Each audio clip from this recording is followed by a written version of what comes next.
Hasan terkedu bila tengok kereta dia dah macam lori sampah. Ada banyak bangkai cicak dengan bangkai tikus yang digaul dengan lipas. Tak cukup dengan tu, mungkin darah tikus disimbah merata-rata dekat tempat duduk belakang, termasuk sekali dekat tempat duduk pemandu. Hasan punya mengamuk malam tu sampai habis meta ayat caci maki terkeluar daripada mulut dia.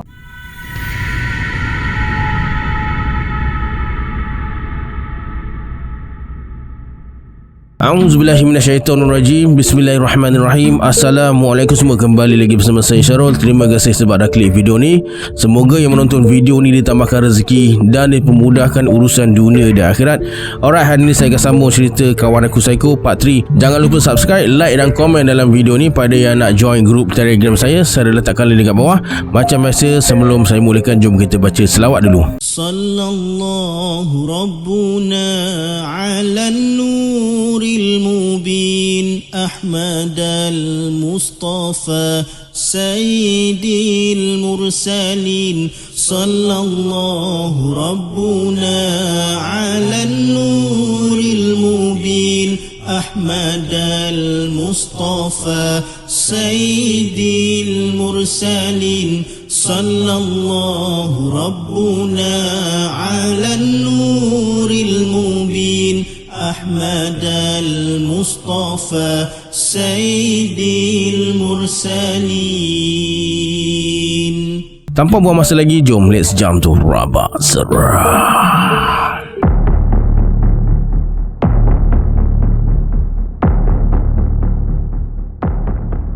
Hari ni Faz ceritakan macam mana dia, Rashid dan kawan-kawan yang lain boleh duduk serumah. Bersebelahan dengan power plant tempat Faz bekerja ni, dekat kiri dan kanan ada banyak company dan beberapa power plant yang jalannya memang sesak dari pagi sampai ke malam. Ada suatu hari tu, Ijam ajak Faz jumpa dengan bekas housemate dia sebelum Ijam pindah masuk ke rumah sewa Faz sekarang ni. Untuk makluman, Ijam, Rashid dan Mika dah kenal dulu sebelum kenal Faz lagi. Dah kenapa mereka bertiga ni serentak pindah masuk rumah sewa Faz ni?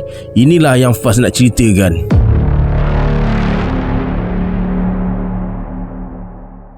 Sebelum Ijam pindah dekat rumah mereka sekarang ni, dia pernah serumah dengan seorang engineer yang kerja dekat company X. Nama dia Nizam, dan ada seorang lagi engineer satu company dengan Nizam bernama Syah. Dalam satu rumah tu ada 5 orang, dan ada beberapa orang yang bekerja dengan lain-lain company. Kenapa Ijam ajak Faz jumpa Nizam ni? Sebab ada beberapa perkara pelik yang jadi pada Nizam dan Syah ni sampai Ijam dan Mika bergaduh dengan mereka berdua tu. Kata Ijam, mereka dah salah sangka dekat Nizam dan Syah tu sebiji macam mana mereka salah sangka dekat Adam. Macam yang mereka tahu, Ijam dan Mika ni memang bukan jenis yang rajin solat, dan begitu juga dengan Nizam dan Syah. Mereka berdua memang satu kepala dengan Ijam dengan Mika ni. Yang mereka tahu balik kerja, hadap game, tak pun balik makan tidur. Mika pula dia rajin pergi gym dari lepak tidur makan dekat rumah je. Kau nak tahu Faz, benda-benda yang pelik sangat jadi dekat kita orang masa tu. Kita tunggu Nizam dan Syah ceritakan semuanya nanti. Geram je Faz dengar bila Ijam cakap suruh tunggu kawan-kawan dia tu ceritakan semuanya balik dekat mereka berdua. Faz tanya Ijam kenapa dia rasa perkara yang berlaku dekat dia dan Mika ada kena-mengena dengan Rashid. Ijam cakap dia baru tersedar benda ni memang serupa dengan apa yang berlaku dekat dia sebelum ni, dan dia pun masa tu terlampau ego bila Nizam dan Syah nak jelaskan sesuatu, tapi tetap juga dia dan Mika berkeras tak nak dengar dan percaya cakap Nizam dan Syah. Dan bila diingatkan balik benda yang dah jadi depan mata, dia mula rasa bersalah sebab dah kena dekat batang hidung dia sendiri. Dan pertemuan malam tu mereka perkenalkan diri masing-masing sebelum Nizam dan Syah mula bercerita tentang apa sebenarnya yang berlaku pada mereka berempat, sampaikan mereka semua bertengkar antara satu sama lain dan membuatkan Ijam, Mika dan Rashid buat keputusan keluar dari rumah tersebut.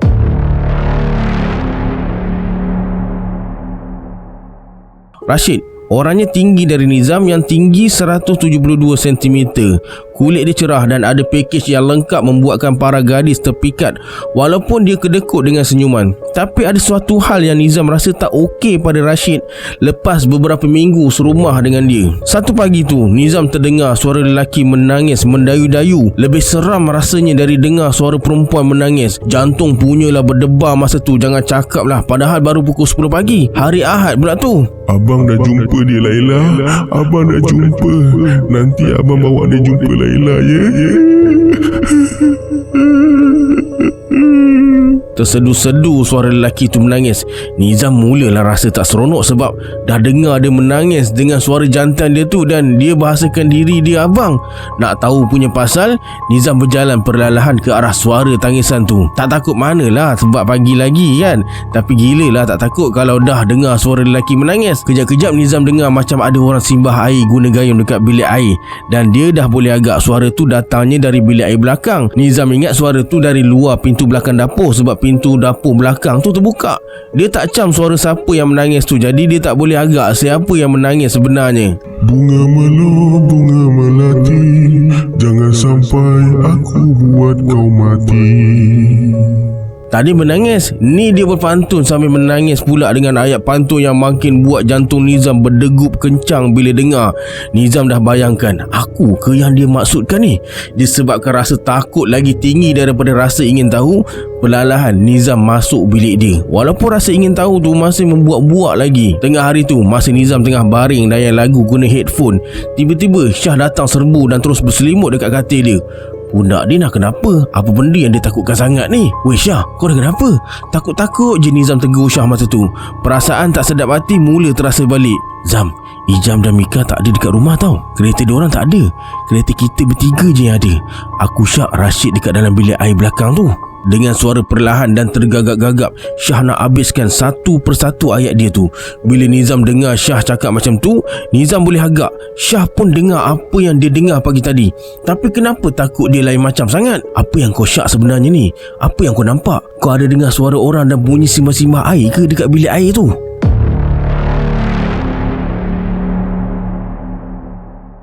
Tengah hari tu, Syah balik rumah. Dia tengok hanya ada kereta Nizam dan Rashid je dekat rumah masa tu. Syah masuk je dalam rumah dan nak ke bilik. Dia terperasan ada bekas dekat luar bilik air belakang tu. Tapi apa yang membuatkan Syah pelik, dia nampak ada beberapa kepala anak patung yang dah terlerai dari badan dalam bekas tu. Kenapa ada anak patung dalam rumah bujang ni pula? Tiba-tiba Syah terdengar, Paku tajam, paku karat, jangan sampai 16 bagian aku kerat. dia terdengar suara orang berpantun sambil menangis dan memang Syah tak boleh agak suara siapa tu. Tak cukup dengan tu, yang buat Syah bertambah seram lagi bila dengar, Nak abang kerat dia berapa bahagian? 17, 18, 44. Bila dengar dia cakap nak kerat berapa bahagian tu, Syah terus rasa seram sejuk dan nak pingsan juga masa tu. Gila ke apa nak kerat orang bagai semua tu? Aku sewa dengan orang mental ke apa ni? Apa lagi, Syah terus lari masuk bilik dan capai selimut untuk cuba tenangkan diri. Tapi tak boleh. Dia jadi semakin takut dan berdebar-debar. Sampaikan Nizam yang ada dekat katil sebelah pun Syah tak perasan.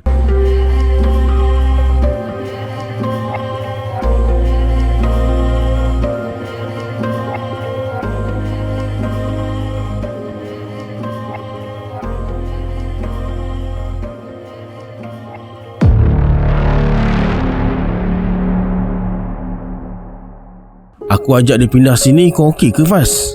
Kata Ijam mengakhiri perbualan mereka petang tu. Kalau budak Mika tu memang okey sangat lah. Bukannya Faz tak kenal dia. Satu department lagi. Masa ni seronok sangat. Housemate semua gila-gila masuk air. Tak lama lepas tu, sorang-sorang pindah masuk rumah sewa ni. Jadi bertambah huru-hara lah keadaan dalam rumah tu. Tapi Faz suka. Dia rindu masa mula-mula perkenalan mereka dekat rumah sewa tu. Rindu gelagat Adam, Mikael, Hasan, Anip, Ijam. Dan jauh di lubuk hati Faz, memang dia rindukan Rashid juga. Mungkin sebab dia tak cari hal dengan Faz pada mulanya dan hanya mengusik yang lain. Tapi itu masa awal-awal perkenalan mereka lah. Dalam pada yang sama, ada antara kawan-kawan yang lain nampak mereka happy je. Gelak-gelak, gurau senda apa semua tu macam tak ada benda yang berlaku. Tapi semua tu hanya untuk sedapkan hati je. Padahal hanya Tuhan je yang tahu perasaan Faz dan yang lain bila hadap benda ni. Terkesan sangat. Satu kenangan buruk yang tak akan dapat dilupakan oleh mereka semua.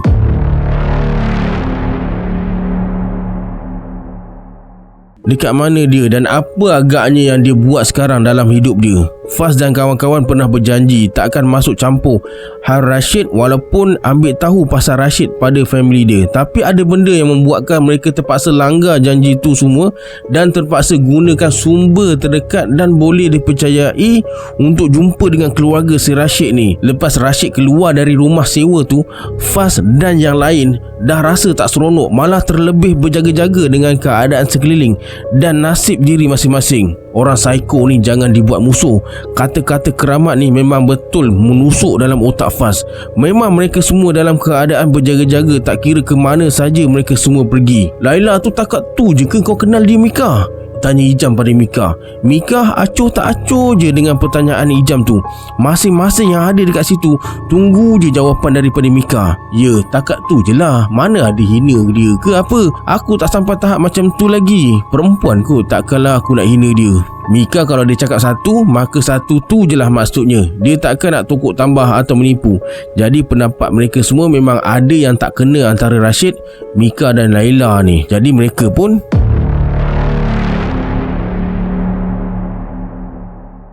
cadangan dari Mika disambut baik oleh mereka berempat. Yang tak ikut serta masa ni cumalah siasan.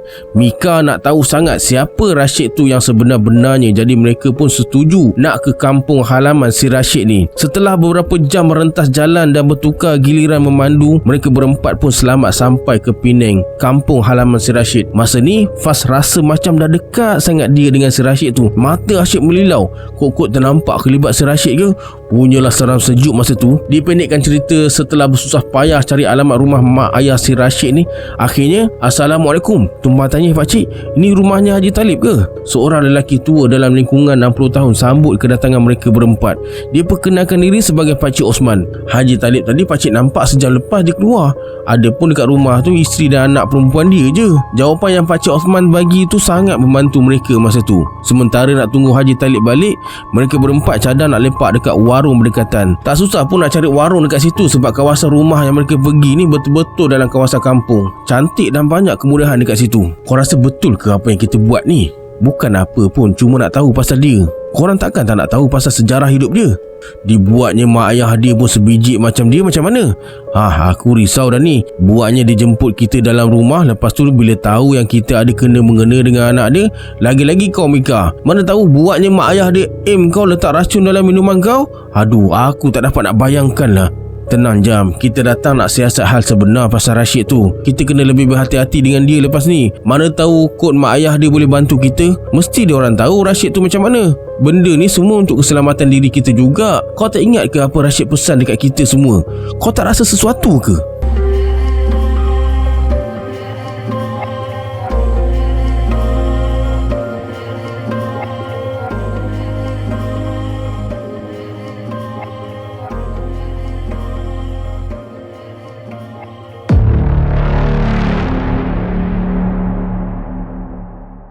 Lepas je Rashid kata dia akan berambus sendiri tanpa susah payah mereka nak halau dia, malam tu juga dengan sehelai sepinggang Rashid keluar.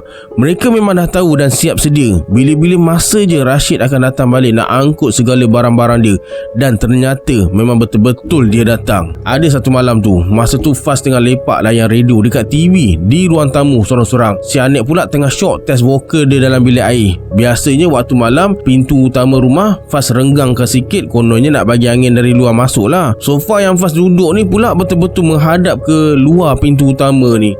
Faz kuatkan volume TV untuk lenyapkan suara tak sedap si Hanif tu dan layan radio dekat TV semula. Tengah sedap layan radio sambil goyangkan kaki tu, Faz perasan macam ada orang datang dekat rumah sebab ada kereta betul-betul parking depan pagar rumah, siap bagi lampu tinggi lagi. Siapa pula yang datang ni, silau mataku, kata Faz. Kebetulan masa tu Hanif pun keluar dari bilik air. Dia terus pergi ke depan pintu nak jenguk siapa dekat luar yang pasang lampu tinggi ni kan. Faz pun terus baring atas sofa semula. Biar Hanif je yang pergi tengok dekat luar tu. Faz, kenapa tu? Tuala kau nak terlucut ke net? kata Mika yang datang dari biliknya. Anip terus hempas pintu dan berdiri membelakangi pintu dengan muka pucat. Dia terkaku. Kau dah kenapa? Tanya Mika.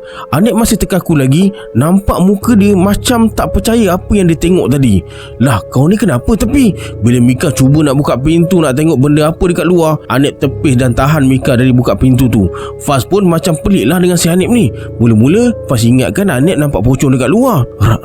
Rashid. Tergagap-gagap si Anip nak bagi tahu. Bila Anip sebut je nama Rashid, tiba-tiba bulu roma mereka meremang.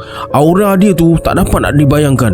Faz terus mencicit lari pergi ke bilik Hasan. Takut dia masa tu Faz rasa baik jumpa hantu daripada jumpa si Rashid yang psycho tu. Mika macam biasalah jadi penyelamat dan yang paling berani. Yang kedua berani ialah Hasan. Bila Faz bagi tahu Hasan yang Rashid ada dekat luar, dia terus keluar ke depan. Faz pun terpaksa ke ruang tamu nak tengok apa yang akan jadi nanti. Macam hidup korang selama aku tak ada ni. Aman sentosa. Makan pula macam mana? Tak rindu masakan aku? Selamba je Rashid masuk sambil tersenyum macam tak ada rasa bersalah langsung. Masa dia lalu tu, sempat lagi dia senyum sinis dekat Mika.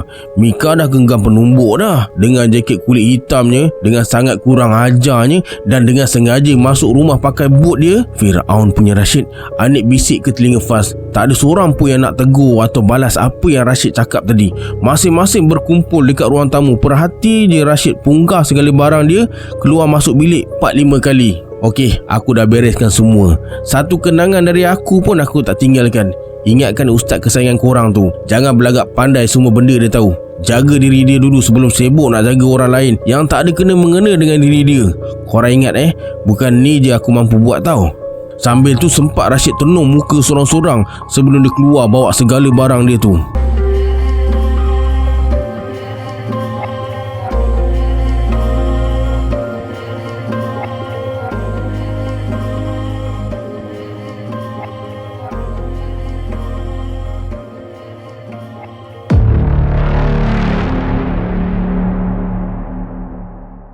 Apa hajat kamu semua ke sini? Haji Talib pelawa mereka minum kopi panas petang tu. Faz tunggu je yang lain buka mulut untuk jawab apa yang ditanya Haji Talib tu. Tapi dia pula yang kena siku. Faz dah fahamlah maksudnya. Nama saya Faz. Niat kami datang ni nak tanya pasal anak pakcik, Rashid. Rashid dah bertahun tak balik sini. Kenapa kamu datang kemari dan tanya tentang dia pada aku? Jerkahan Haji Talib tu betul-betul buat mereka tersentak.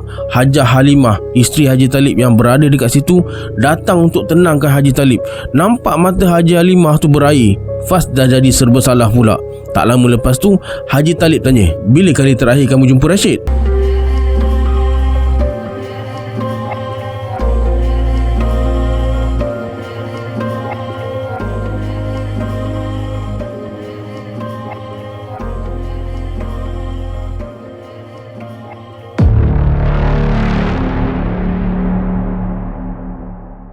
Di satu malam, tinggallah Faz, Hasan, Ijam dan Anip dalam rumah tu yang majoritinya penakut berbanding Mika dan Hasan. Mika kena standby dekat plan sebab plan mereka tengah busy masa tu. Masa Mika tak adalah benda yang tak seronok ni jadi dekat mereka semua. Ijam, kain kau dekat luar tu tak reti nak angkat ke? Biar muka buruk, perangai jangan ikut buruk sekali Ijam. Padu ayat yang Anip bagi tu, tapi tak adalah buruk mana pun si Ijam tu kalau nak dibandingkan dengan muka si Anip. Lebih kurang je sebenarnya. Masa tu jam dah pukul 11 lebih malam. Ijam diam je, malas nak layan si Anip tu. Kalau lawan cakap Anip, memang kalah punya. Kalau aku tak tegur memang sampai ke sudah kau tak angkat kain baju kau tu kan. Aku bukan apa, boxer kau tu memalukan lah. Malu anak dara sebelah rumah tengok boxer kekuningan dekat tengah-tengah tu. Faz dengan Hasan dah bantai gelak dah masa ni. Anip ni memang terus terang punya orang. Benda macam ni dah biasa bagi mereka. Jadi Ijam pun keluar rumah nak angkat kain baju dia. San, kau sini kejap. Terdengar suara Ijam dari luar. Si Hasan pula tengah pening layan kereta hawiknya. Siap video call lagi. Muhammad Hasan. Terdengar teriakan kali kedua dari luar lepas teriakan pertama tadi diabaikan dengan sengaja oleh Hasan. Kali ni Ijam terus masuk dalam rumah panggil si Hasan tu. Muka Ijam dah mengelupuh habis masa ni. Faz tertanya-tanya apa benda pula yang jadi lagi ni. Firasat dia kuat mengatakan macam ada benda tak best tengah jadi dekat luar tu. Tiba-tiba bulu roma tu meremang. Lahanat punya Rashid, kenapa kau bengap sangat malam ni sampai tak kunci kereta kau San? Hasan terkedu bila tengok kereta dia dah macam lori sampah. Ada banyak bangkai cicak dengan bangkai tikus yang digaul dengan lipas. Tak cukup dengan tu, mungkin darah tikus disimbah merata-rata dekat tempat duduk belakang, termasuk sekali dekat tempat duduk pemandu. Hasan punya mengamuk malam tu sampai habis meta ayat caci maki terkeluar daripada mulut dia. Tu korang tengok balik pokok tu, kata Fas. Masing-masing yang ada dekat situ terus buka langkah 1000 masuk dalam rumah. Bertaburan mereka lari. Kali ni giliran Fas pula yang nampak kelibat pocong betul-betul belakang pokok dekat depan luar pagar rumah mereka. Tepi pokok tu ada pangkin tak jauh dari tempat Hasan letak kereta dia. Fas dah seram sejuk bila pocong tu pandang tepat ke arah dia. Tak lama lepas tu, Tuan Pocong pula muncul. Ya betul, si Rashid. Hasan terus berdepan dengan Rashid yang tengah elok berdiri dekat belakang pokok tempat pocong tadi tu. Fas dan yang lain pun keluar dapatkan Hasan. Apa masalah kau ni Apa yang kau tak puas hati sangat dengan aku? Bukan ni je aku mampu buat tau. Ini amaran dari aku untuk kau, San. Kau cuba kontak dengan Mawar lagi, kau siap lah.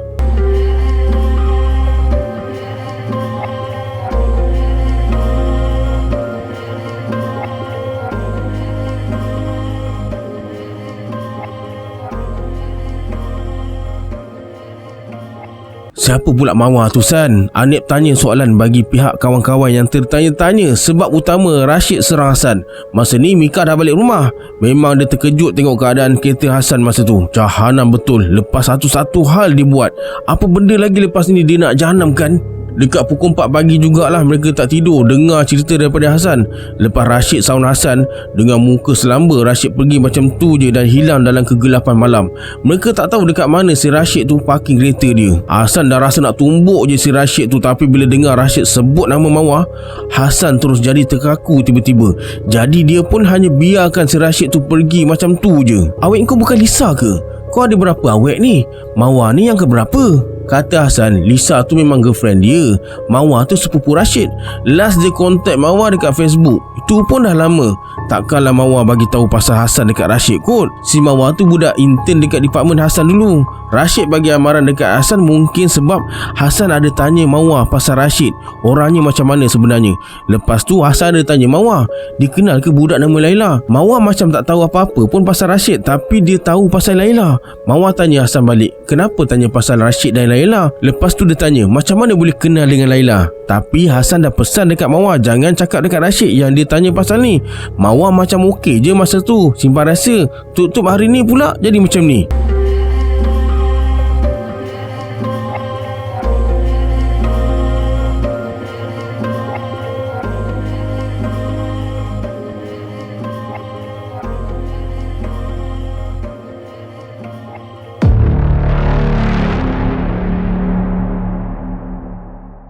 Kata Haji Talib, Rashid tu bijak orangnya, baik dan berbudi bahasa. Dia tu memang nampak normal macam orang biasa, tapi ada sifat pendendam sampai obses dengan benda tu. Maksud Haji Talib, Rashid tu takkan teragak-agak nak lunaskan dendam dia. Rashid akan rancang dengan rapi macam dia lunaskan dendam dekat makcik dia. Arwah makcik dia tu adik perempuan Haji Talib. Dendam yang tak berpenghujung tu menyebabkan arwah makcik dia derita teruk sebelum meninggal dunia. Semuanya sebab Rashid. Haji Talib dah puas cakap sampai terpaksa halau Rashid keluar dari rumah dan haramkan dia jejakkan kaki ke rumah ni lagi. Haji Talib tak mengaku si Rashid tu anak selagi dia tak bertaubat dan minta ampun daripada Allah. Haji Talib malu sangat dengan orang kampung yang tahu apa yang Rashid buat dengan makcik dia sendiri. Itu je yang Haji Talib dapat ceritakan pada mereka semua. Bertahun mereka tak dengar khabar berita dari Rashid, tapi dia tetap tak lupa kirim duit bulanan pada mereka setiap bulan. Haji Talib, satu keluarga dan sanak saudara yang lain tahu punca Rashid buat semua tu. Cuma Haji Talib tak dapat terima hakikat cara dia lunaskan dendam dia tu. Oh ya Fas, apa yang kamu semua buat sampai Rashid buat macam tu sekali? Panjang ceritanya pakcik, tapi sebelum tu kami nak tahu pasal Laila. Laila tu anak perempuan pakcik. Hasan ada tanya pasal ni dekat Mawar. Mawar kenal Hasan masa dia praktikal dekat tempat kami. Ya, Laila anak bongsu pakcik. Pakcik ada 4 orang anak, 2 orang lelaki dan 2 orang perempuan. Sekarang Laila berada dekat Selangor. Laila Maka tahulah mereka siapa sebenarnya Laila pada Rashid. Patutlah Rashid seboleh-boleh jaga Laila, tapi tindakan yang dia buat tu tak kena. Kalau ia pun nak berdendam dengan Mika, janganlah guna cara kotor untuk kenakan Mika. Kata Haji Talib lagi, Laila tu memang rapat dengan Rashid. Ke mana-mana mesti berdua. Rashid memang sayang sangat dekat Laila tu. Laila pula ada panic attack, tapi benda tu dah semakin pulih. Mereka berdua ni senang cerita seorang yang boleh digelar sebagai introvert lah.